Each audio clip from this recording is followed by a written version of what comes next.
انہوں نے وسیلے کے انکار میں پھر اسی بیان میں ایک اور دلیل دی، وہ دلیل سن لیجیے۔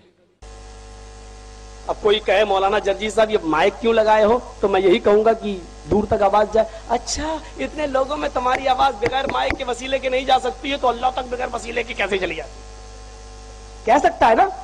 یہ اس کا جواب یہ ہے کہ ہماری زبان کمزور ہے، اتنی دور میری آواز نہیں جا سکتی، اور اتنی دور جو لوگ بیٹھے ہوئے ہیں ان کے کان کمزور ہیں، وہ میری آواز اتنی دور سے نہیں سن سکتے۔ کان بھی کمزور، زبان بھی کمزور، جب دونوں چیزیں کمزور ہوں تو پاور کی ضرورت پڑتی ہے۔ لیکن اللہ کے معاملے میں ایسا نہیں کہا جا سکتا۔ ہماری زبان تو کمزور ہے جو اس تک آواز نہیں پہنچ سکتی، لیکن اس کے کان کمزور نہیں ہے کہ وہ ہماری آواز نہ سن سکے۔ ہمارا عقیدہ جب ہم اللہ کو پکارتے ہیں اور اس سے بیٹا بیٹی مانگتے، چاہے کتنا چپکے سے مانگو، جیسے ابھی ایک دعا مانگنے جا رہا ہوں، میں نے کیا مانگا آپ نے سنا، لیکن میرے رب نے سن لیا، میرے رب نے سن لیا۔ کیوں؟ آپ کے کان کمزور ہیں، میری آواز نہیں سن سکتے، میری زبان کمزور ہے، میں آپ کو نہیں سنا سکتا۔ لیکن جب ہم اللہ کو پکارتے ہیں تو عقیدہ یہ ہوتا ہے، اے اللہ میری زبان کمزور ہے لیکن تیرے کان کمزور نہیں ہے۔ اللہ کے کان کمزور نہیں ہے، اب کان بھی گڑ لیا ہے اس نے۔ اللہ کے کان کمزور نہیں ہے، بے چاہیل کان نہیں ہے، اللہ کی سماعت کمزور نہیں ہے، یہ بولنا چاہیے۔ الفاظ ادب نہیں آتے ان لوگوں کو، بے ادب جماعت ہے۔ یہ دلیل تو تیرے خلاف ہے۔ اچھا پھر دوسری بات کیا کہتے ہیں، ہماری آواز نہیں جاتی، اللہ سن لیتا ہے، تو ہم بھی تو یہی کہتے ہیں کہ دلیل تیرے خلاف ہے۔ ہم بھی تو کہتے ہیں کہ ہماری آواز کمزور، ہماری دعائیں کمزور، مگر رسول اللہ صلی اللہ علیہ وسلم کی آواز میں کمزوری نہیں ہے، نبی کی مقبولیت میں کمزوری نہیں ہے، تو ہم درمیان میں نبی کو رکھتے ہیں کہ اے نبی آپ ہماری آواز اللہ تک پہنچا دیجئے، تو ہم بھی تو یہی کہہ رہے ہیں۔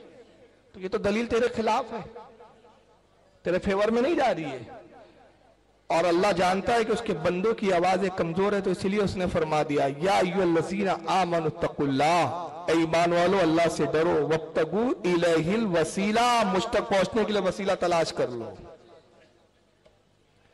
اور جنہوں نے وسیلہ تلاش کیا ان کی باتیں سنی بھی گئی، قبول بھی کی گئی، اور اس آیت کی تفسیر میں ان کے گھر کے مولوی کیا لکھتے ذرا کے سن لیجئے، میں اس کے گھر کی دلیل دے رہا ہوں۔ اور یہ کہتے ہیں کہ نعوذ باللہ من ذالک، وسیلہ لینا شرک ہے، وسیلہ لینا شرک ہے، تو میں کہتا ہوں پہلے اپنے گھر کے ملاؤں پر فتویٰ لگا، اس کے بعد ہم سے بات کرنا۔ آئیے کتاب میں دکھا رہا ہوں، اس کا نام ہے القول الجمیل، اور لکھنے والے وہ جن کو اہل حدیث بھی مانتے، شاہ ولی اللہ محدث دہلوی کی کتاب ہے۔